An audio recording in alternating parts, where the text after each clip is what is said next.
بسم اللہ الرحمن الرحیم۔ حضرت مولا علی مشکل کشا شیر خدا ایک روز مسجد میں داخل ہوئے تو ایک شخص زارو قطار رو رہا تھا۔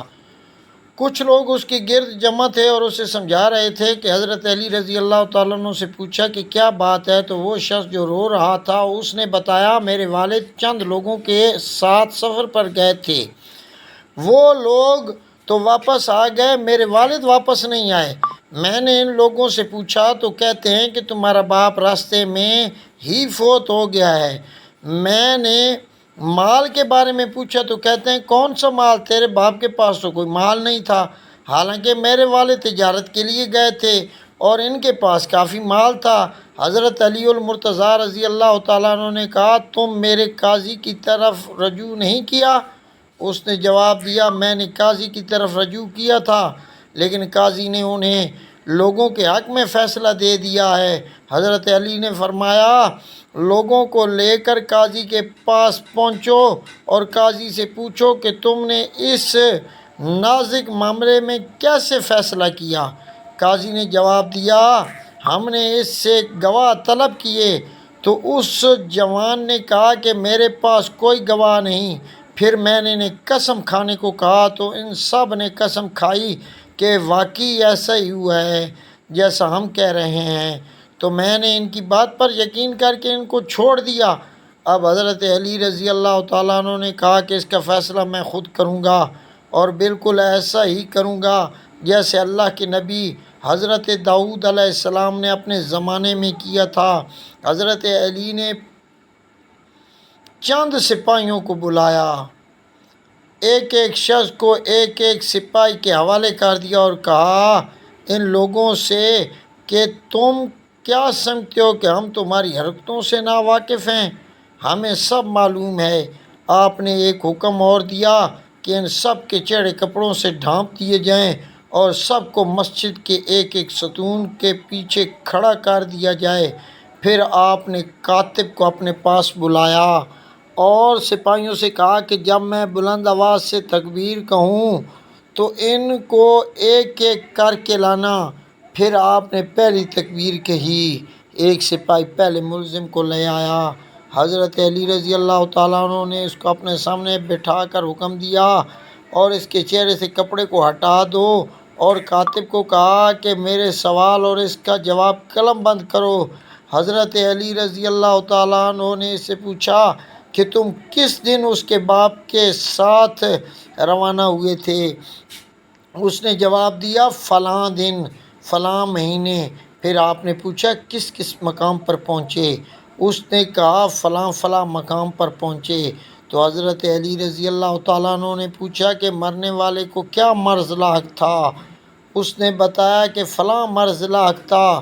پوچھا کتنے دن بیمار رہا؟ اس نے بتایا کہ اتنے دن بیمار رہا۔ پوچھا کس دن مرا؟ تو اس نے کہا فلاں دن مرا۔ اب ساری باتیں کاتب نوٹ کر رہا تھا۔ پھر حضرت علی نے ایک اور سوال کیا کہ جس دن وہ مرا تو کس نے اس کو غسل دیا اور کس نے اسے کفن دیا اور کس نے اس کے کفن دفن کا فریضہ ادا کیا اور کس نے نماز جنازہ ادا کی؟ اس نے کہا کہ فلاں آدمی نے۔ کاتب نے سب نوٹ کیا۔ جو سارے سوالات حضرت علی نے اس سے کیے، اس سارے مکالمے کی آواز باقی کسی ملزم کے کانوں تک نہیں جا رہی تھی، وہ سب اس سے بے خبر تھے۔ حضرت علی نے دوبارہ بلند آواز سے تکبیر کہی، اس کے بعد اس ملزم کو پیش کیا گیا۔ حضرت علی رضی اللہ تعالیٰ عنہ نے اس دوسرے ملزم سے سوال پوچھنا شروع کیا اور کہا کہ تمہیں کیا لگتا ہے کہ ہمیں کچھ معلوم نہیں؟ ہمیں سب معلوم ہو گیا ہے۔ اب اس نے سوچا کہ اس سے پہلے نے سب کچھ بتا دیا ہے، اور وہ کہنے لگا، میں ان کے ساتھ ضرور تھا مگر میں اس قتل میں راضی نہیں تھا، باقی سب راضی تھے اور ان سب نے مل کر اس نوجوان کے باپ کو قتل کر دیا ہے۔ اب یہ ملزم کا اعتراف اور کاتب اور مسجد میں بیٹھے سب لوگ سن رہے تھے۔ اب اگلے ملزم کو لایا گیا اور اس نے بھی اقرار جرم کر لیا۔ اس طرح آتے آتے سب ملزموں نے اقرار جرم کہ ہم سب مل کر اس جوان کے باپ کو مارا ہے اور اس کے مال کو بھی ہم نے آپس میں بانٹا ہے۔ جس طرح حضرت علی رضی اللہ تعالیٰ عنہ نے پیچیدہ کیس کو آسان طریقے سے نمٹایا، پھر حضرت علی رضی اللہ تعالیٰ عنہ نے اس نوجوان کے حق میں فیصلہ سنا دیا۔ قاضی وہاں موجود تھا اور قاضی نے کہا، حضرت یہ فرمائیے کہ داؤد علیہ السلام نے اس قسم کا کون سا فیصلہ کیا تھا؟ تو حضرت علی نے اس کے بارے میں بتاتے ہوئے فرمایا کہ ایک دن اللہ کے نبی ایک راستے سے گزر رہے تھے کہ کچھ بچے ایک بچے کو مات الدین کہہ کر بلا رہے تھے یا چڑھا رہے تھے۔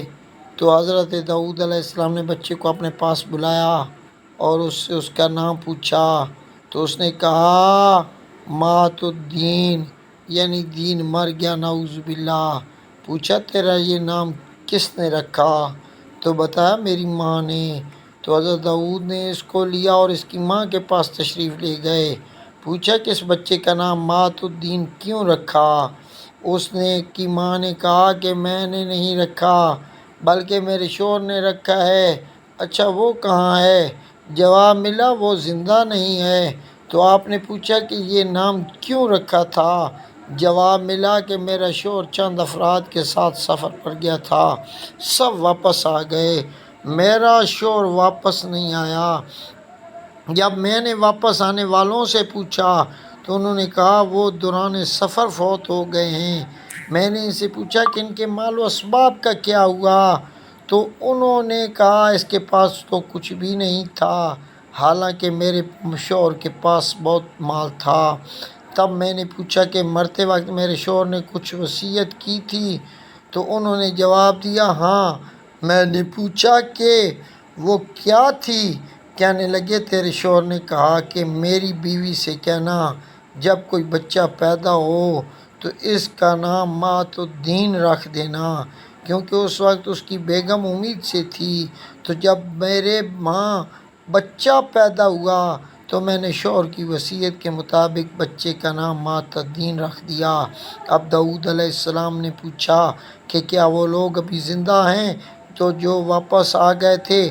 اس نے کہا جی ہاں وہ زندہ ہیں۔ تو داؤد علیہ السلام نے ان کو ساتھ لیا اور ان کے گھر میں گئے، سب کو گرفتار کروایا، پھر اس معاملے کا فیصلہ بھی بالکل اس انداز میں کیا جیسے میں نے آج کیا ہے۔ اللہ سے دعا ہے کہ وہ ہمیں جھوٹ اور فریب سے بچائے، نیک اعمال کرنے کی توفیق عطا فرمائے۔ دوستو اگر آپ کو اسلامی واقعہ اچھا لگا تو اسے اپنے دوستوں کے ساتھ ضرور شیئر کریں، دوستوں کے ساتھ شیئر کریں، لائک کریں اور سبسکرائب کریں۔ اللہ آپ سب کا حامی و ناصر ہو۔